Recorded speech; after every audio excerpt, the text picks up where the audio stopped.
These lions are eating his own kind in front of a deer, and he was the leader of the pack. He was not afraid, but he joined them in their feast. But when he got back to his room, he couldn't help but throw up. The second in command also seemed to recognize the boss's discomfort. He didn't want the deer to drink energy drinks every day to survive, so he secretly bought some vegetables and brought them back. But when he saw it, he thought he was laughing at him. After being misunderstood by the boss, he quickly explained, "The lions are getting stronger because of you. If it wasn't for you, I wouldn't be where I am now." He's tired of pretending to be something he's not, but that's how he got to where he is now. At that moment, Lausan suddenly came in and said, "Someone wants to see you." He left the room. When the oldest was gone, the third showed his true colors. He said to the second, "How can a little deer be our leader? He's just a pawn in our game. We'll get rid of him when the lions gather, and then we'll figure out how to cook it." When he heard that, he got mad.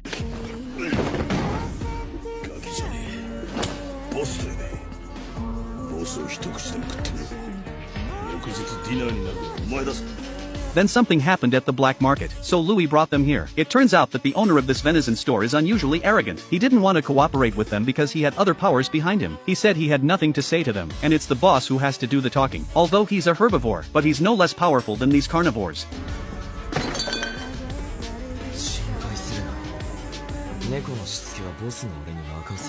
After seeing his courage, the boss suppressed his inner panic. Louis did not say anything to him. "If you don't want to die, you have to cooperate. As for the other forces behind you, will soon disappear from the black market." After all was said and done, the butcher store owner willingly cooperated with them. On the way back, the third one who had been bad-mouthing Louis was sitting in the passenger seat. When he saw how ruthless the boss was, he didn't even dare to look at him. A group of lecherous men are looking forward to the dancers on stage being eaten, because this is a show that will satisfy both their appetites and their sexual desires. As the bar rises, the carnivores on stage became excited, and she's not afraid. She seemed to be enjoying herself, but just as the dance reached its climax, the bars on the stage suddenly dropped. The carnivores looked at the dancer like she was prey. One of them, a tiger, couldn't resist. Don't know who took the ladder away from the stage. The dancer was about to be eaten and gave up her resistance, but just as she was about to eat, there were several gunshots. The tiger was suddenly awakened. Seeing the situation was bad, the tiger ran away, but he was beaten up by the lions. After rescuing the dancer, Louis kindly asked him if he was alright, but the dancer not only did not thank him, she even said angrily, "It's not the carnivores who want to eat me that I despise, but the herbivores who pitted me." The lion's cry of boss was too much for him to believe. Then he realized it was Leopardus who was behind it all. Jealous of her fame, she did it on purpose. Luckily, the lions came in time. She realized that the one she was scolding was the boss. Obviously, she was a bit embarrassed. Under Louis's leadership, the lions have become a much better organization. Not only do they have more business, but they also get meat every day. Although he's now a gangster, but there's still one thing he can't let go of. If he hadn't been bought by this giant deer, I'm afraid he would have died at the hands of the black businessman. That's when Louis was adopted by him. He wanted Louis to inherit his fortune, but now he's become a gangster. And today, he wants to cut ties with himself. Louis had no choice in the matter. It's because he's a gangster, so he didn't want his father's fortune to suffer because of him. Louis had no choice but to point a gun at his father. He wanted him to sign his name in this way. The lion wondered if the rabbit's body was white, so he lifted up his skirt, but before they could get a good look, the boss stopped them. He warned them to be gentle with the rabbit. They are the local gang, the lions. They're led by the boss and comprised of dozens of lions. Haru was just a high school student. At school, he was recognized as a socialite. That's why he had a bad reputation. Even when he was arrested, no one cared. Even his lover ignored him. Tom was the only one who cared about him. After being denied help, he went to the black market alone to find out where Haru was. No one here knows about the lions, but when they saw Tom looking for the lion, they stayed away from him. Then he ran into two gangsters. They were willing to help, so they led Tom to an alley, and before Tom could react, he was pressed up against the wall. They looked through his wallet, but they couldn't find any money, so they beat him again for his fur. Luckily, the black market manager came. When they saw the manager, they were so scared, they ran away.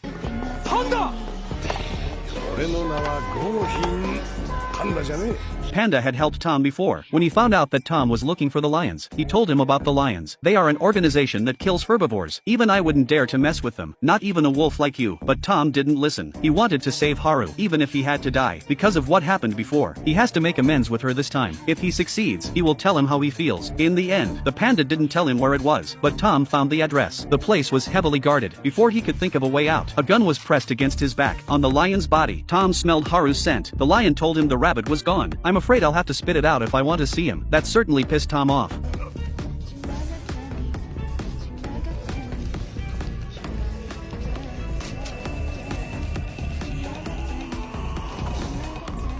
When the son became a black market leader, the first thing he did was to point a gun at his father. But the father seemed satisfied with his son's behavior. This is the first time someone dares to point a gun at him. As the president of the Antler Foundation, he paid $7 million to adopt him in the black market. He wanted him to inherit his fortune, but now he chose to become a gangster. He didn't try to stop him too much, seeing that his son had not made up his mind. He told him to come back when he could shoot. When he got back to the black market, he heard that there was an item that was very difficult to deal with, so he brought his men to the scene. It turned out that the crocodile couldn't pay back the money. He was going to sell his body, and his buyer was this goat who had more money than he did. The crocodile wanted the goat to choose a part of his body that didn't affect him too much, but the goat, in order to renew his love with his wife, he was going to buy the most important part of the crocodile.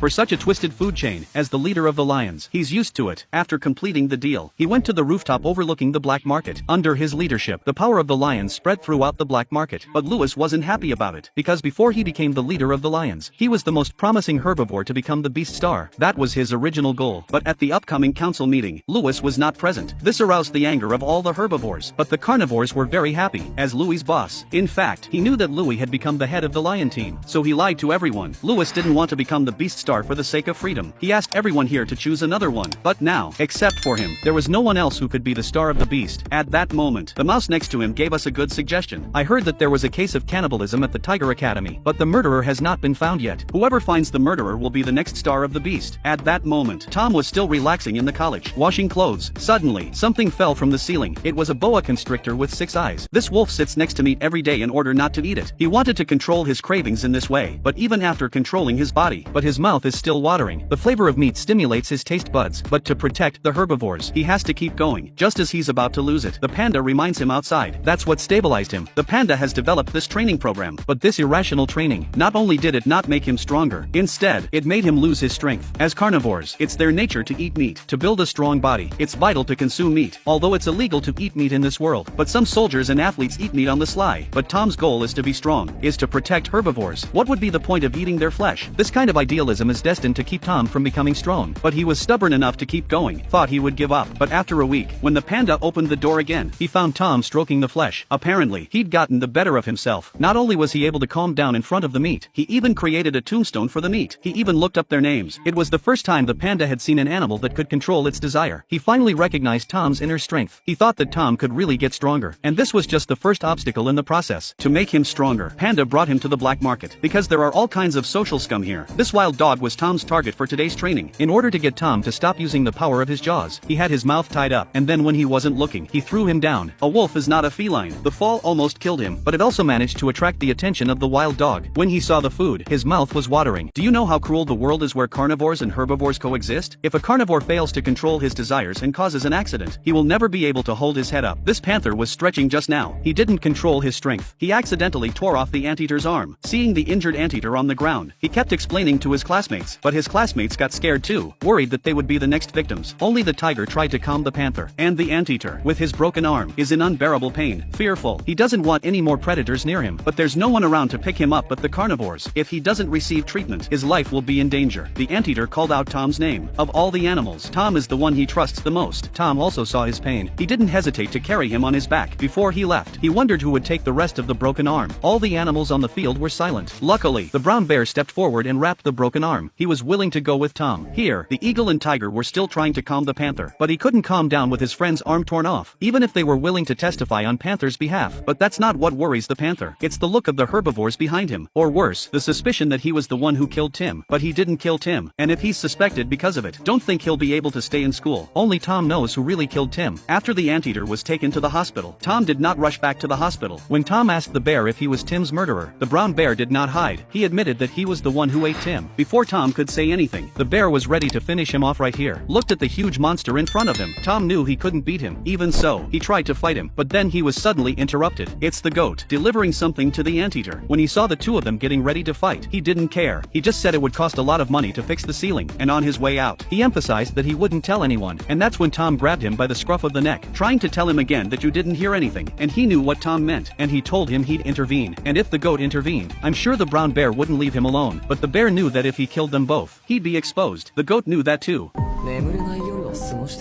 knowing that he was in danger, and the goat's lack of concern. He's in a state of shock. This brown bear takes medication every day to make his body smaller, even with the side effects. He doesn't stop to fit in with the herbivores. But even though he's become a kind bear in their eyes, but they don't know the pain and humiliation the drugs bring. He only drank honey every day to ease his symptoms, so he never made any friends who really understood him, until the day he met Tim. The first time they met, Tim said he was scary, but he didn't mean it in a derogatory way. He was just curious about how he felt around other animals. It didn't hurt him. It made him feel a little bit more relaxed, because he wasn't like other animals. He's the first one to tell himself what he's feeling, and it was that kind of communication, without a barrier, that made him feel natural. After that, their communication became more and more frequent. The bear and Tim became good friends. He even told Tim about his medication. Only his family knew about it, and he didn't tell any other herbivores, because if he told them, they would be shocked to learn that he suppressed his power by taking pills. They would have been terrified, although the drug came with side effects. But talking to Tim would make his symptoms less severe. Tim didn't realize that the brown bear had been suffering so much, so Tim promised him he could talk to him every day. Maybe that would make his symptoms go away for good. After a few days of talking, the brown bear's symptoms did improve. He didn't feel so depressed by the medication. This made him think that he didn't need to take the medication anymore. Before, he took the pills because he was worried about scaring people, but when he talked to Tim, he didn't care about that, so he wanted to get closer to Tim as his real self. But when they met again, the brown bear was much bigger than before because he hadn't taken his medication. Thought Tim would be his usual self, but instead, he was terrified of his own expanding body. Facing such a huge body, Tim subconsciously chose to leave, but then the bear pulled him back, because he didn't control his strength, almost tore his arm off. Frightened, Tim ran for his life, until he had no choice but to stop. The bear tried to explain that he was just trying to show him his true colors, but a nervous Tim said they were bad predators. He couldn't believe what he was hearing, so much so, that it made him hallucinate, imagining that Tim had forgiven him. That's what the brown bear always wanted, but when he looked up again, he realized it was all an illusion. This wolf just took a whiff of the carcass. It knew how the body had died. Tom followed the trail, was beaten up by a pack of lions, and their leader was a deer. The moment Tom looked up, Deer E also stunned. The two former school friends met again in such a situation. What can a carnivore do in a black market slaughterhouse? Deer E cannot believe how. The man who claimed to protect Haru is now eating black meat in this basement. And Tom, who hadn't seen him for a long time, he's too excited. His tail was wagging. The lions had never seen such a perverted animal before. They were all over Tom with their legs and feet. Deer E was quick to stop it. He was ready to reveal the wolf's hypocrisy himself. At the lions' dinner, Tom was treated very well by Deer E, but he said he was just a big fox, and only liked fried potato skins. Such a cheap lie was laughable in the eyes of Deerfield. He sliced off a piece of meat and put it in his mouth, with a look of enjoyment on his face, but it shocked Tom for 100 years. Deer E looked at the man in front of him, who had lied to himself. Since he is so indifferent to this, then he will use his own body to punish Tom. Deer E, ready to talk alone, just turned around and was hugged by Tom. This time, Tom could no longer restrain his heart from missing Deer E. He told him the results of his training in the past few months. Deer E also finally realized that he misunderstood Tom. He only had the scent of school shower gel on his body, cannot smell other animals' blood and flesh scent. Deer E, almost breathless, he tried to find out about Tom and Haru, but Tom said he hadn't even held hands yet.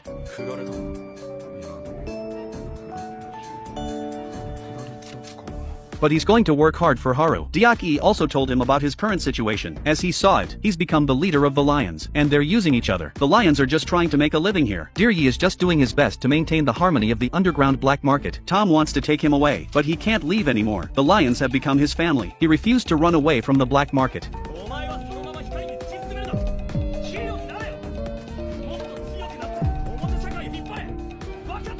In the end, Tom also told him about the murderer of the food incident. This brown bear ate his best friend because of his twisted idea of friendship. After the murder, he didn't repent. He said it was the best memory of his friendship. And Tom, knowing the truth, became a stumbling block to keeping his best friend's memories alive. It was his youth, and now it's been tainted. How could the bears let them go? But Tom, who didn't know the truth, was already with Haru. Since the wolf's relationship with the bunny was the first of its kind on campus, they were the target of all the students' attention. Tom took Haru and ran away. In a small corner of the campus, before Tom could confess his love for Haru, Haru confessed first. Tom was shy. Tom seemed to have found the true purpose of his training. For Haru's sake, he'll definitely defeat that horrible brown bear, and the goat in the bathroom. As the second person to know about the food incident, he's been targeted by the bear. Do you know how scary it is to have a murderer behind you? The goat tried to escape, but the bear stopped him. He told the goat, if you interfere with his memories of his best friend, he'll eat them all. The goat tried to change the subject, but the bear took a finger in his mouth. The goat, who had never been nervous before, finally panicked when the bear let go of his finger and said, your finger tastes like honey, and left. The goat looked at his finger in disbelief, collapsed in the toilet. In the library, he told Tom the whole story, and Tom was sure once again that this dangerous brown bear was a man he had to defeat. It's a world where the food chain disappears. The only rule is that carnivores can't eat meat. And yet, Tom, desperate to get stronger, he had to eat a lot of protein, and this protein is most abundant in meat. In this world, if they eat meat, it makes them feel guilty. The good Tom would never eat it. So the panda prepared some worms for him, although these bugs are also living animals, but their appearance was unacceptable. One look at them would make you feel sick, so even if you eat them, you won't feel guilty. But Tom was still hesitant. Even if he ate the bugs, he would feel disrespect for life. But when he thought about protecting the people around him, he had no choice. After apologizing to the bug, he put it in his mouth. As the worm squirmed in his mouth, it made him a little sick, but he felt the taste of life. The flavor was strong and complex. He smelled grass and earth, but before he could swallow, he almost threw up. He still couldn't handle the feeling of killing an animal. It also made him faint right away. Worms suddenly appeared in his consciousness. Seeing the bugs that he had just eaten, Tom felt guilty and apologized to him on the spot. It's this kind of worldly thinking make him feel that life is difficult, but it was just a dream. When he woke up, he had changed a lot. He had grown hair all over his body. Seeing the change in himself, it gave him the confidence to fight the brown bear. On the other hand, in order to record the evidence of the brown bear's crime, the goat called the brown bear out, trying to seduce him to tell the reason why he killed Tim. But the bear is also very smart, knew that he wanted to record himself with a camera, so he took it down. After failing to record the bear's crime, the goat was killed instead. The long-awaited showdown begins tonight. After the goat was taken care of, the bear arrived on the scene and told Tom that the goat had been eaten. He wanted him to give up the fight, but Tom didn't believe him. He was relieved to find out that the goat was nearby, and he went into battle. Violent footage cannot be uploaded. Tom almost died at the hands of a brown bear. Louis showed up just in time. They hid on an overpass. Louis was touched by Tom's persistence. After seeing how bad his condition was, he didn't want Tom to suffer alone, so he held out his right leg for Tom to eat, but Tom couldn't bear to eat it. But when he saw the numbers on his leg, this surprised Tom, so Louis had a sad childhood too. Tom no longer hesitates. Eating Louis's meat made him stronger. After the brown bear saw their friendship, he thought back to the time when he was with Tim. It turns out that carnivores and herbivores can really have such a friendship. The brown bear realized that he had lost. He chose to turn himself in, since the anteater's arm was ripped off by the panther. He's been in the hospital for half a year. After a long period of treatment, he has improved, but the panther was still in a state of guilt, so much so that when he came to visit him, he could only stand in front of the door, for fear of letting him see him. But the anteater didn't want him to feel guilty for the rest of his life, so he asked the panther to come and touch his arm. He told him that he didn't want to be afraid of carnivores. The panther had already decided not to touch any more herbivores. He felt much better after hearing this. He slowly approached the anteater. The panther touched the anteater's hand again. He finally let go of what he'd been holding back, although the anteater himself was injured, but it feels like the panther has suffered more, and that brought tears to Panther's eyes. The relationship between the two was reconciled, but the school did something about it. Panther was suspended from school, and a message was sent to every student. From now on, carnivores and herbivores will be managed separately, in order to avoid any accidental injuries. And the herbivores were very supportive of this message, but the carnivores felt targeted. But they don't have much say in the matter. Tiger's drama club has stopped its activities. The usually lively tiger was depressed, but then the sheep suddenly approached him. He wanted to join him in stopping it, but he, being a carnivore, said to him, "You should be happy. After all, you're safer away from predators." And when the tiger said that, the sheep lost his temper.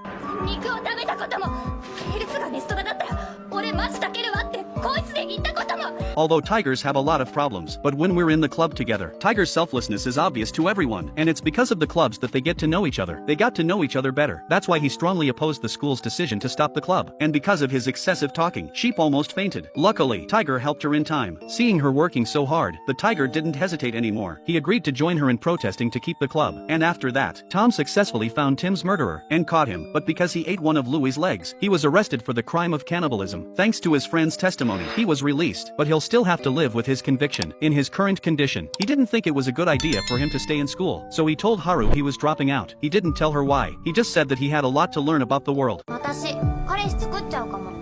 え？そんな。そんなって。じゃあどうすんのレゴシ君。